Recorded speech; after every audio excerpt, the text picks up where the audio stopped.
Hi, and welcome. You're listening to the X22 Report. My name is Dave, and this is episode 655.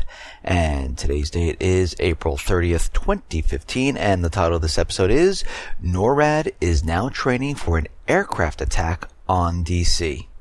Now, before I get started, I just want to let everyone know that on this Friday, I'm going to be putting up a new video with Andy Hoffman. I interviewed him, and this is going to be going on the X22 Report Spotlight channel. This is a new channel which is dedicated to interviewing experts in their field.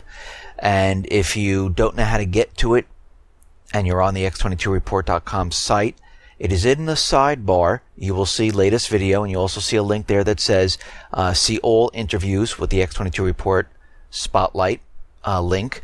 If you are on the alert system on the X22report.com site, you will get an email.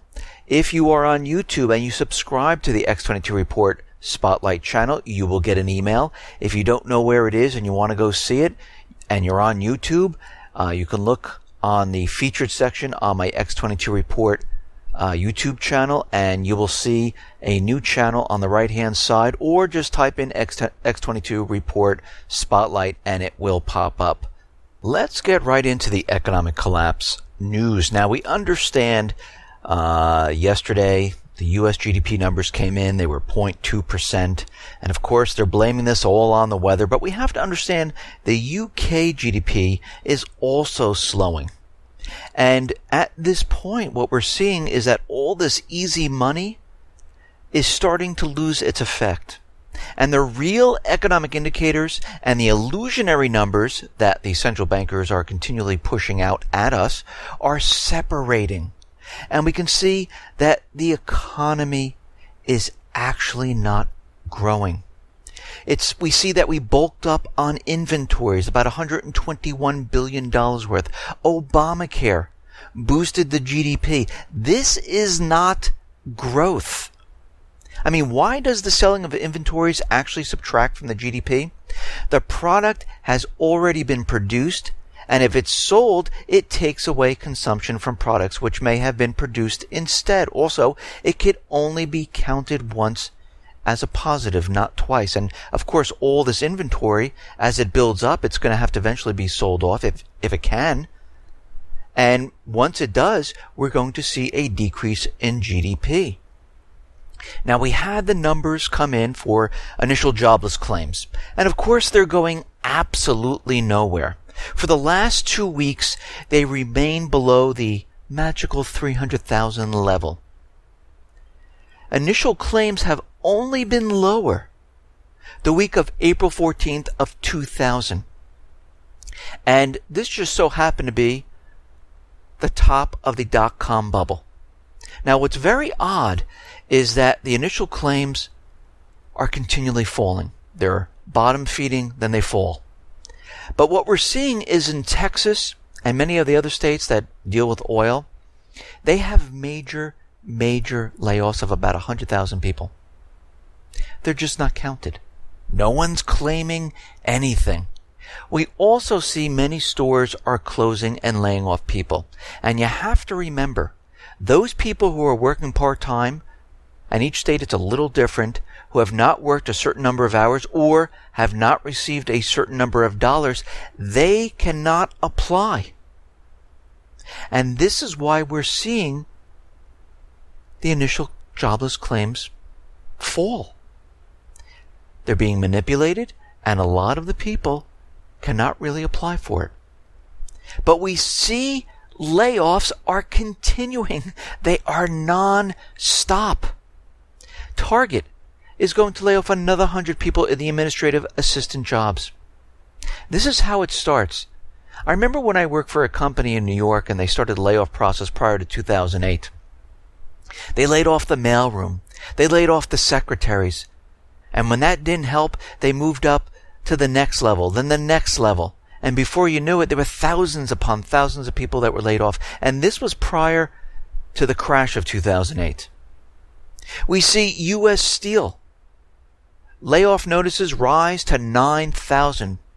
I bet you the initial jobless claims don't move anywhere after all of this.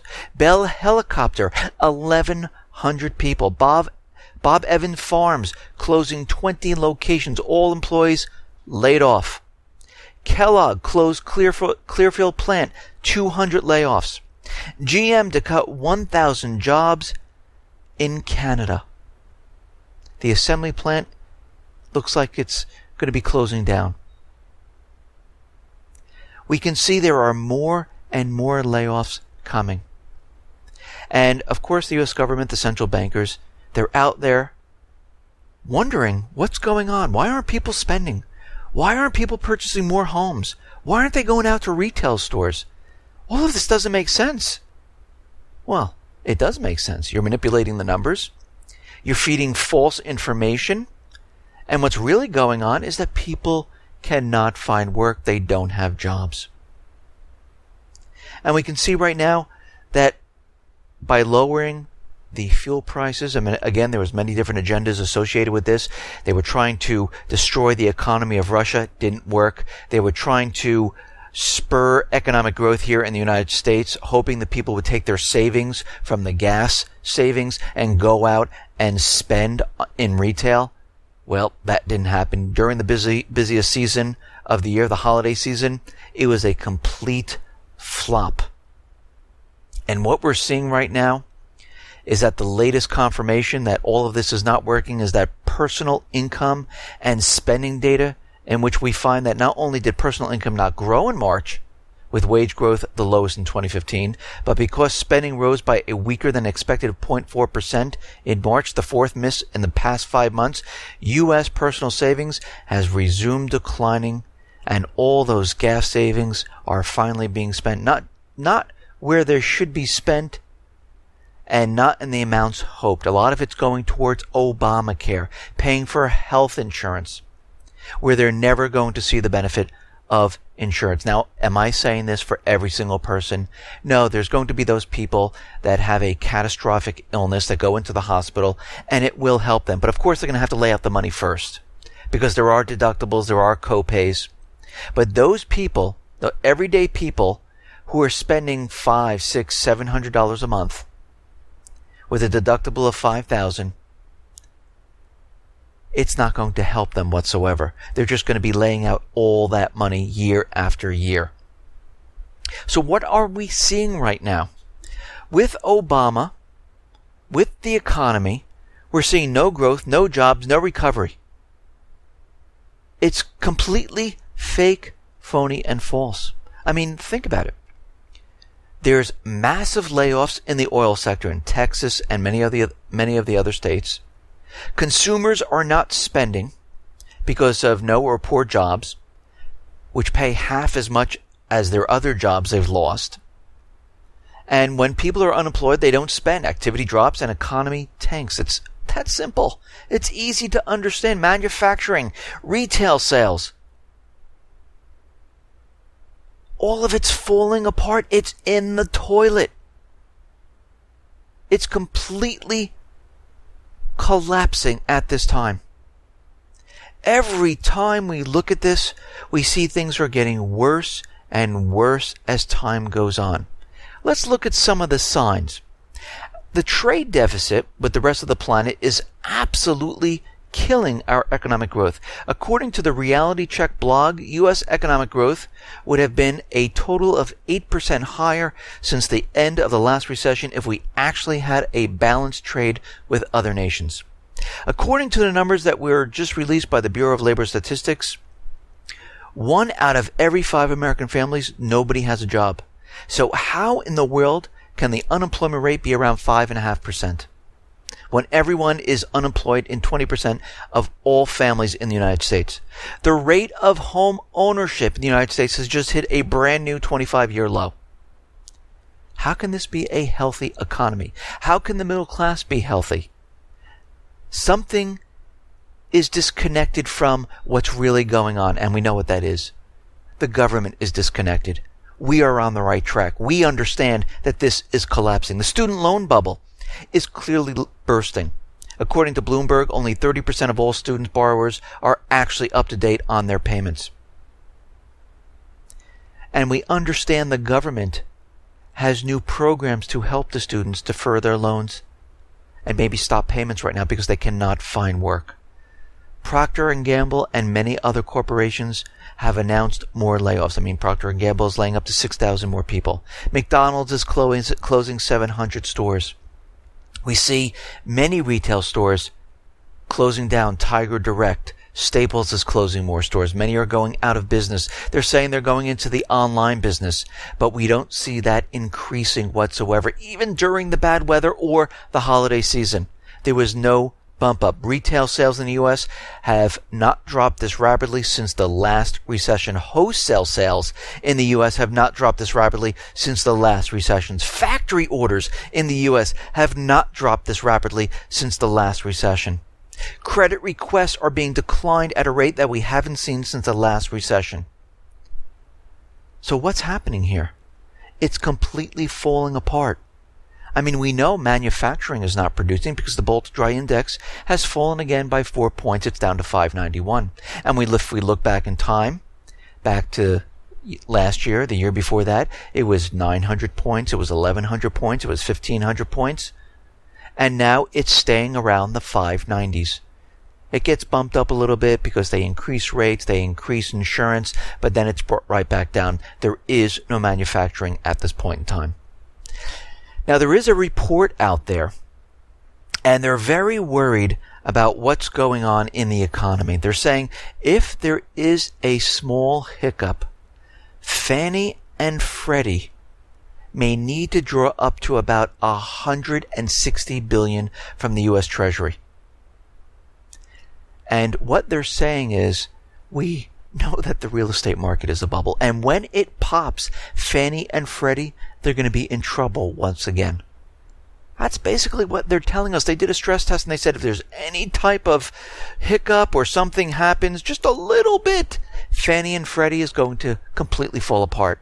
Like we saw back in 2008. Leading up to 2008, the housing market started to fall apart. And we're seeing this right now. We understand that China created the AIIB, and there's about 57 nations that have joined up. A lot of the nations are allies of the United States. The United States didn't join up. Japan did not join up. But we see Russia could become the third largest participant in the China-led Asian Infrastructure and Investment Bank and enter its board of directors. This means that Russia will be able to influence the bank's policy together with its partner in the customs union, offering interesting projects for the bank to fund. And this is going to rival the World Bank. We can see that China, Russia, they understand what is coming. They realize the dollar is at its end here. They realize the U.S. system, the private Western Central Bank system, is dying.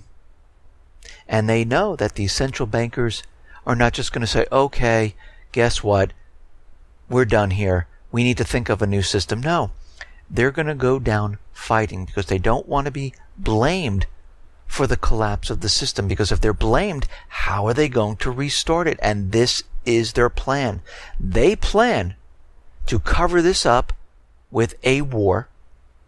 And then when the war is over, the population is reduced, they would like to restart the entire system once again and steal the natural resources, the wealth of every single country.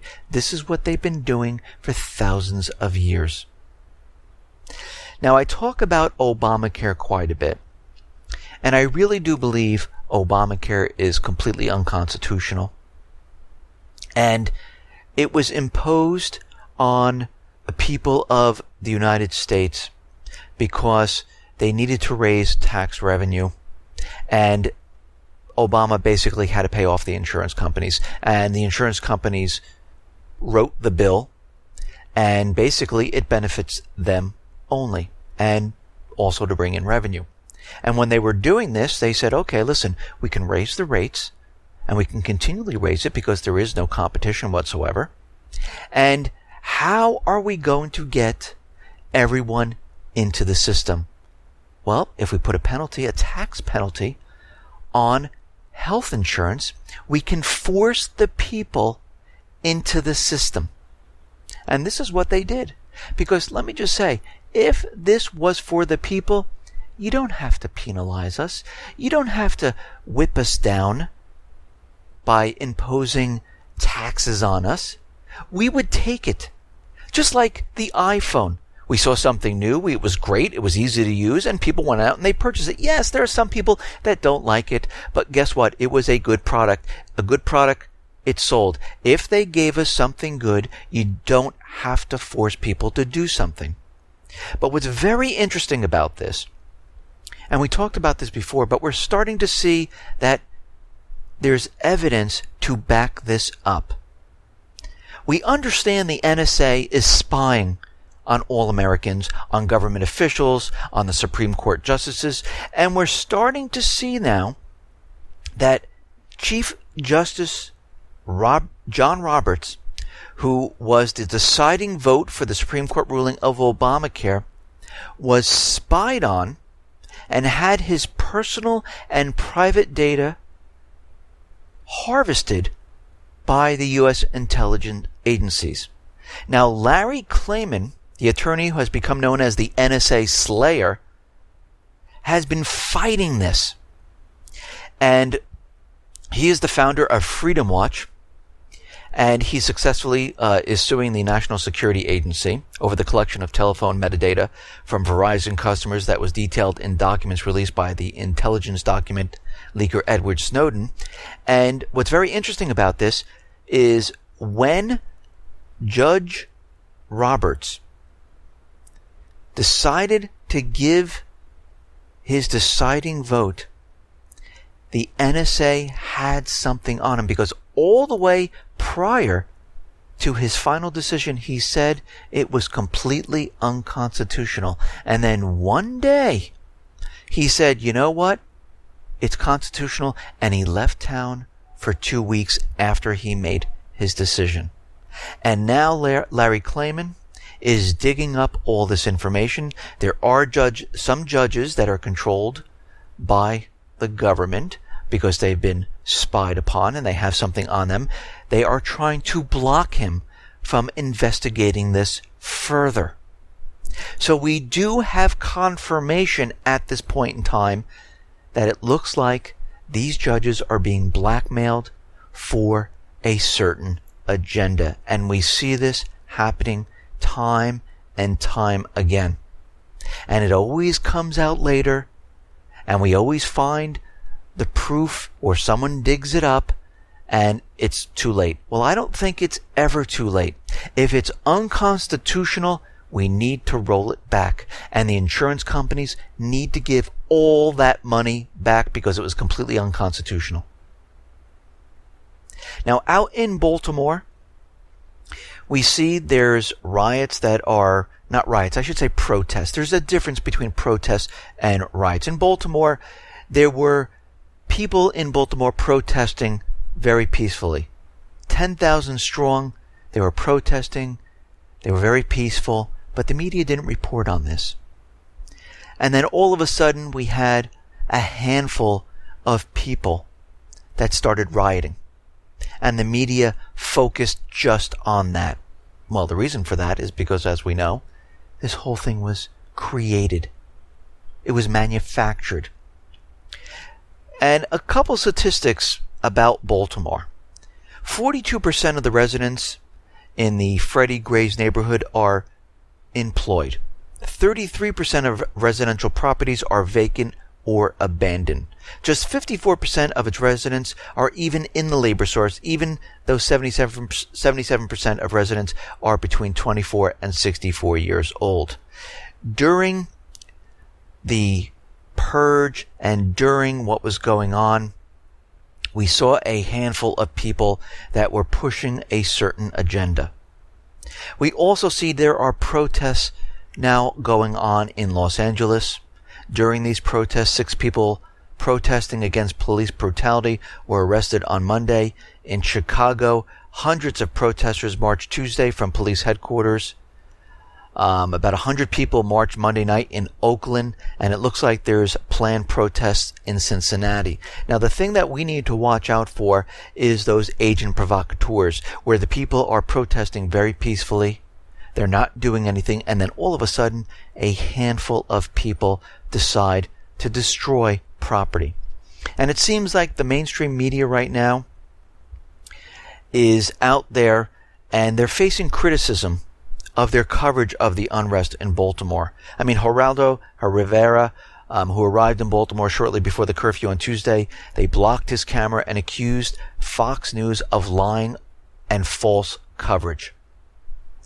We can see the protesters were out there saying, listen, when we were protesting peacefully, there were thousands of us, there was no media. As soon as something happened, the media and the cameras went away from the peaceful protests right to the small group of people that were rioting.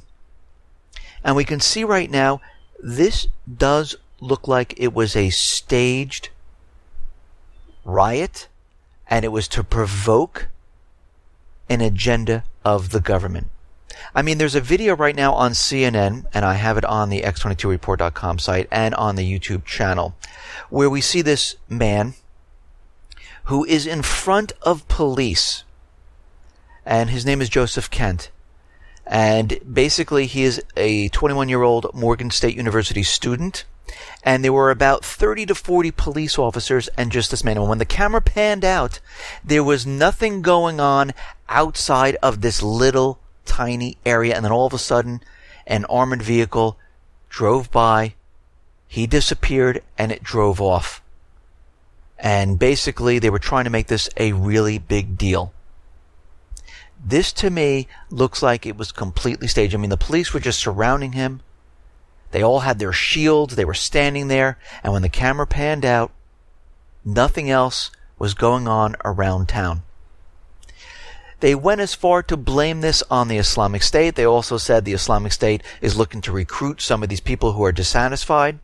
We also see a CNN reporter is now blaming the veterans for the Baltimore riots. Brooke Baldwin made the outrageous insinuation that veterans somehow were responsible, at least in part, for the riots. They're doing whatever they can to bring in the Islamic State, blame the veterans, and do whatever they possibly can to completely gin this situation up. But what we've just learned was that this was completely staged. We see a police officer who came down. Michael Lewis is the sheriff of Wicomico County in Maryland. He came down there and he said, I was sick to my stomach like everybody else. This was an urban warfare. No question about it. They were coming in absolutely beaten down. The city officers got out of their vehicles, thanked us profusely for being there, apologized to us for having to be there. They said we could have handled this. We were very capable of handling this, but we were told to stand down and let the people riot and destroy. They don't understand why this was given to them, but they were told specifically to do this. This is what they said. You will not take any action. Let them destroy the property. This was manufactured. Now, if we put all of this together, that's what's going on in Baltimore. We see the police shut down the subway system. They weren't allowing the students to get on the buses to go home. They were keeping them in a certain area, and they were told to step away, let the people destroy whatever they need to destroy. And we saw agent provocateurs, police units being left in certain areas so they would be destroyed. And this was completely created. It was manufactured.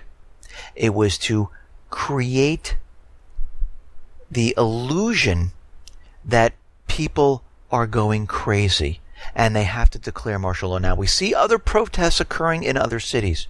Have they given up on this yet? Absolutely not. We understand troops now are on the streets, National Guard. There's a curfew in place. And it looks like the majority of the people are obeying the curfew, and there are some that are not. And we see, and we have to understand, are they conditioning us to accept martial law? Because every time this happens, the first thing they do is they manufacture something, they gin it up as much as they possibly can, they bring in troops, And then there's troops on the streets. And it seems like they're continually doing this to brainwash us. So when the time comes, we won't even question it. And if you noticed that we are starting to be bombarded with images of troops in the streets. In recent years, it seems like the solution to almost every major crisis which involves bringing in troops. National Guard troops all over the nation have been trained for this exact type of scenario. It's called civil unrest training, and it was recently completed in Tennessee with a local police department. Troops have also trained in Maryland and Colorado. The training includes gas masks, training, and practice with shields and batons. So all of this is being done. The police are being trained in certain tactics because they are expecting this. They want this. And what we need to do is stay peaceful. Don't give it to them. If we're going to protest, we protest peacefully. It's much more powerful to protest peacefully than it is to riot. Your message gets across. People listen. People join in. The crowds grow. Rioting is the government's way of controlling the people. Peaceful protests grows. It gets larger. It has a voice. And that's what we need to do. So anyone that's thinking about protesting, and protesting is a good thing, because it puts together many people with a strong voice, and the government or whatever body has to listen, because as more and more people join, they can't turn away anymore. Now, we understand the United States government, central bankers, they're losing the war on propaganda. So they introduced a $30 million bill to beef up the propaganda because they need to counter all that Russian propaganda and all the news and the alternative media, the new media, because they're losing the story of what's going on in the U.S. It's being countered by other independent news groups, and they don't like this. They're losing control. They would love to take control of the internet, but they haven't done it yet. They're trying, and we're going to see something occur very soon. They do have kill switches on phones, on the cell towers, to block people from taking, pictures or recording things. And we can see right now they're doing whatever they possibly can to control what is going on. Now, out in Romania, Romanian authorities are saying they need to conduct a comprehensive investigation into the existence of CIA black sites in Romania. And we understand that there are black sites in Poland, Lithuania, and many other countries. And these were set up as secret detention facilities because they were battling the war on terror. And most of these people haven't done anything. They haven't been tried. They're just being held. Now, of course, they can do this because it's out of the United States, but we also understand there is a black site here in Chicago where people are taken in and there's no due process. We see out in Afghanistan, the military troops are never going to leave. Why? Well, we understand the poppy fields are there. They're guarding them. They use the poppy fields to sell opium to other countries to pay for their covert missions. Afghanistan is in a strategic location near Russia. We understand there's a huge lithium mine, huge copper deposits. China's there, Russia's there. And while the president is telling us that, yes, we're going to be withdrawing the troops, we see troops being added. Actually, instead of ending the war there, the military continues to conduct airstrikes, mainly drone strikes, and special operation raids that have gone beyond the range of military operations publicly described by the White House. Actually, they've conducted about 128 airstrikes this year, 52 in March alone, and it's growing. The Afghanistan president is out there saying that the Islamic State is in Afghanistan. The troops are going to stay. they're going to be ramped up. The United States government central bankers will never let Afghanistan go. We see out in Ukraine, we understand the economy is completely falling apart. And Ukraine has the fastest falling economy of 2015, according to the British periodical The Economist. The country has seen its GDP shrink by 6.5% since last April. The Ukrainian economy showed the most significant deepening recession compared to the rest of the world. Thank you, United States central bankers. Thank you for destroying the economy of Ukraine. You have to remember, when they went in there with the coup d'etat, they threw out the elected president, and since then, the economy has fallen apart. And you know what they have now? Debt. That's it. All they have is debt. They did the same to Greece, they did the same to Cyprus, to France, to Spain, to the United States. All of the countries are in major, major debt. Now, The Economist also published rankings of the fastest growing economies in the world. We see New Guinea on top. 5 African countries are among the world's fastest growing economies. BRICS countries, represented by India at number 6 and China ranked at the 12th fastest growing economies. The private Western central bank countries falling apart, declining. Now, Kiev is continually shelling the Donetsk area. They have not stopped. The DPR has registered 37 violations in the 24-hour period, including 4 times from heavy artillery and 15 times from mortars. They're saying it is non-stop. They haven't stopped shelling whatsoever. Now we see there's 400 U.S. military sites have been deployed in countries surrounding Russia right now. And right now, just like they've done in every single other country, the Pentagon will create a base in Ukraine. Actually, they're getting ready for this. 6 bases opened when Iraq was occupied. After the Internal Security Assistance Force had visited Afghanistan, dozens of bases were deployed.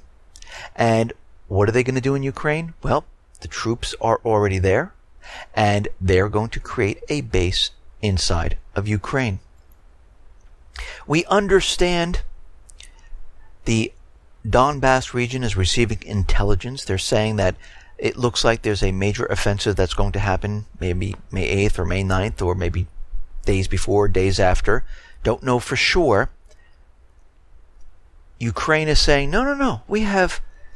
There's no large military operation plan whatsoever. No, I'm sorry, there's nothing. But the Lugansk people, the Donetsk people, they're not taking any chances whatsoever. They're asking the authorities from the OSCE, the Special Monitoring Mission, to step up monitoring in all areas during the time period from today, April 30th, all the way to May 11th, to be sure, because they want them to catch anything that happens. Now we can see that Kiev and the U.S., they are definitely planning for something to happen, because the top U.S. commander for NATO said Thursday that America needs better intelligence on the ground in Ukraine. But it appears that Russian forces have used a recent lull in fighting to reposition for another offensive. Now remember, it's always the opposite when these government officials come out and say something. What they're talking about is they're getting ready for a major offensive. They're going to blame it on Russia. We see already John Kerry. We see other officials out there saying that Russia has troops on the border. They're building up. When actually what's happening is Kiev and the U.S. is doing this. And they need more intelligence to see where the forces are for Donetsk and Lugansk. And this is what they're calling for. And we can see right now that they are definitely getting ready for something huge to happen. Now, the NATO Supreme Allied Commander General Philip Breedlove said on Thursday, "I support the consideration of using offensive weapons to change the decision calculus on the ground in eastern Ukraine and to facilitate bringing our opponent to the table for a solution, a final solution." So he's looking to get lethal weapons into Ukraine. And we know they're already being brought in the cover of darkness, so no one really sees it. Even though they're telling us, no, These are non-lethal. Lethal weapons are being brought in. Now, President Poroshenko was out there, and we can see just from what he is saying on his local TV that he is definitely preparing for a major offensive. He said the war will end when Ukraine will regain Donbass and Crimea. Like I said, the central bankers have given him instructions. We paid $5 billion for the entire country of Ukraine. We did not get the southeast, and we did not get Crimea. And we will not stop until we do. The Ukrainian president added that the combat operations in the conflict zone would be carried out for as long as it is necessary. There were unidentified special forces fight against battalions of Ukrainian nationalists. Unidentified special task force are conducting a special operation in the area of the township of Donbass. About 5 a.m., reconnaissance registered a brief exchange of fire at the position of Ukrainian army units. And our reconnaissance officer said in the reports that there were unknown units of commandos that stormed and seized a platoon-level fortified strongpoint set up by punitive expeditioners from a nationalist battalion. So there are forces in there that nobody knows who they are at this point in time. Now, the United States now sees the Ukrainian rebels as a Russian force. The U.S. quietly introduced a new term, combined Russian separatist forces, by describing them as an integrated force in the east of the country. The U.S. is putting greater responsibility on Russia for the continued fighting. That will make it harder for Russia to persuade the U.S. and Europe to scale back sanctions that are hurting its economy. So what they're doing right now is they're convincing everyone that these forces are basically Russian forces. Why? Because eventually what's going to happen is they're going to try to provoke Russia into doing something. They want a war. This is what they've been pushing. And this is why they're combining it and saying they are now Russian forces, period. And we have to remember, the supreme commander of the NATO forces, he says, we need the offensive weapons to make Russia stop doing what they're doing, and we need a peace agreement. There is already a peace agreement. It's called the Minsk II Agreement. Russia was there. France was there. President Poroshenko was there from Ukraine. And the president of Germany was there. And they all discussed it. The United States didn't show up. So there is a peace deal, but this is not what they're talking about. They want Ukraine, and then we'll have a peace deal. They don't look at the Minsk II as actually a peace deal. They're ignoring it. And it's self-evident from all the shelling that's going on. Now, out in Yemen, it looks like the South Yemen insurgents have taken control of the Aden airport. The Houthis are fighting them for control of the airport. And it looks like Saudi Arabia is openly arming Sunni militants in Yemen. It looks like it's a repeat of Syria. They're taking the tribes, the Sunni tribes inside of Yemen. They're arming them, they're training them, and telling them to go fight. We're seeing a complete repeat of Syria at this point in time, because they need a ground force to go in. And they're hoping if they can train these people, bring them into the country, they will do the job. And we know that Saudi Arabia, the ground troops are just sitting there and waiting to go into Yemen. We see that U.S. is sending troops to train the Syrian rebels, and they're sending them to Turkey. Some 40 U.S. military personnel arrived in Turkey to assist in training the Syrian opposition to fight against the Islamic State. The U.S. soldiers, all members of the special forces, are to join their Turkish colleagues at a military base. The training will start in 10 days. They're going to be training the group in about 400 at a time, and then they're going to release them. And of course, as we know, they're not going to be going after the Islamic State. They're going to be going after the Syrian armed forces. They've already released 1,200 that they trained, and they did not fight against the Islamic State. They went right towards Damascus, right towards the Syrian forces. We see the U.S. now is poised to expand the Islamic State fight worldwide. And remember, the authorization for war is pending in Congress. And we see they're showing us, and a lot of it's propaganda coming out of SITE, intelligence, Rita Katz, trying to convince us that the Islamic State is everywhere. She takes her film crew, her 20 or so people, dresses them up in costume, puts them out in a desert, films it. People believe it. They add a lot of nice filmage to it to make it look really nice. And then all of a sudden, the Islamic State is in that country. They're telling us they're in Yemen, they're in Lebanon, they're in Libya, they're in Iraq, they're in Syria, they're in Afghanistan. They're going to be going to Italy soon.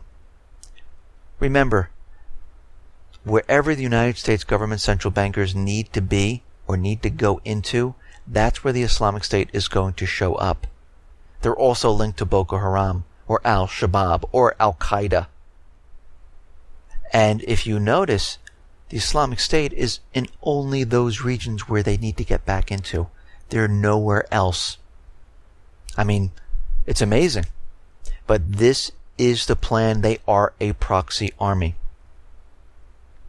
Now, we understand that Jade Helm is going to happen this summer. The White House is trying to reassure the public and the governor of Texas that a special U.S. military training operation called Jade Helm will not pose a threat to residents at all. They said, and I quote from the White House Press Secretary Josh Earnest, "In no way will the constitutional rights or civil liberties of any American citizen be infringed upon while this exercise is being conducted." So basically what he's saying is, while this training is an exercise, nobody's rights will be infringed upon. But when it's not an exercise, he didn't mention anything. So you see what's happening right here. It's a play on words. And of course, the governor of Texas is out there saying, well, you know something? I'm a little worried about this. And he's going to put the National Guard on alert. He says, I am directing the Texas State Guard to monitor Operation Jade Helm 15. A citizen in Texas, his name is Bob Wells, said the following: "You get the people used to the troops on the street, the appearance of uniformed troops, and the militarization of the police. They're gathering intelligence. That's what they're doing. And they're moving logistics in place for martial law. That's my feeling." He goes, I could be wrong. I hope I am. And we can see that they're doing this in many different states. So I think there's one state that declined the training, that said, no, we do not want this to happen here. But I do believe that this is a training mission. Right now it's just an exercise. But they could get the green light and say, okay, it's a go. The whole thing's going live. We've seen this happen before during 9/11, Boston bombing, and many other false flag events. Now, NORAD, they are getting, and they are scheduled to conduct training flights over the nation's capital next week as part of an effort to be able to better defend Washington, D.C. from attacks from other aircrafts.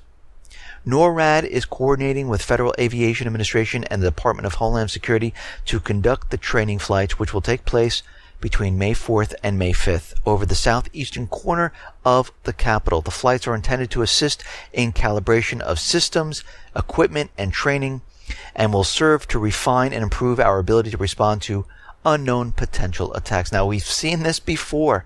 The Air Force was having a training mission during 9/11.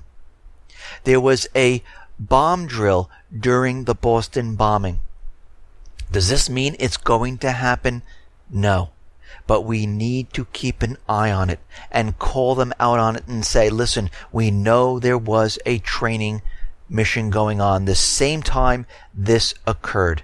And we know the economy is completely falling apart. We know that time is running out. They cannot hold the system together for much longer. They've been doing it for a very long time. They thought They were going to capture all the Middle Eastern countries. They thought it was all going to be done. They were going to be in Syria, in Iran. They would have all the oil on the US dollar, central banks set up, but it did not go as planned. And here we are today, 2015. They thought it was going to be all over by 2008. And now each one of these countries are fighting back and pushing the puppet regimes out. Ukraine didn't go the way it was planned. They tried to get into Venezuela. All of it is falling apart. And now we're coming towards the end. The economic indicators, the real economic data that we see is completely separate and apart from their illusionary, manipulated numbers. And they know this. They know the whole thing's falling apart, and there's just so much more trickery they can do. Do they have another trick up their sleeve? Maybe, to hold it off for a couple more months. But eventually, it's all going to run out, and the system is going to come collapsing down. Do we know exactly when it's going to be? No, but we see all of these indicators. We're putting it together, and the biggest thing you can possibly do at this time is be prepared. And what I mean by be prepared is have toiletries, have food, have medical supplies, have a weapon to protect your family, have cash on hand, have gold and silver. Of course, don't tell people where it is, but this is all what you need to do. You need to protect your family, yourself, your home, and you need to be prepared. This is what it's all about. So we can say and march on the government and say, we're done with you. We're done with the central bank.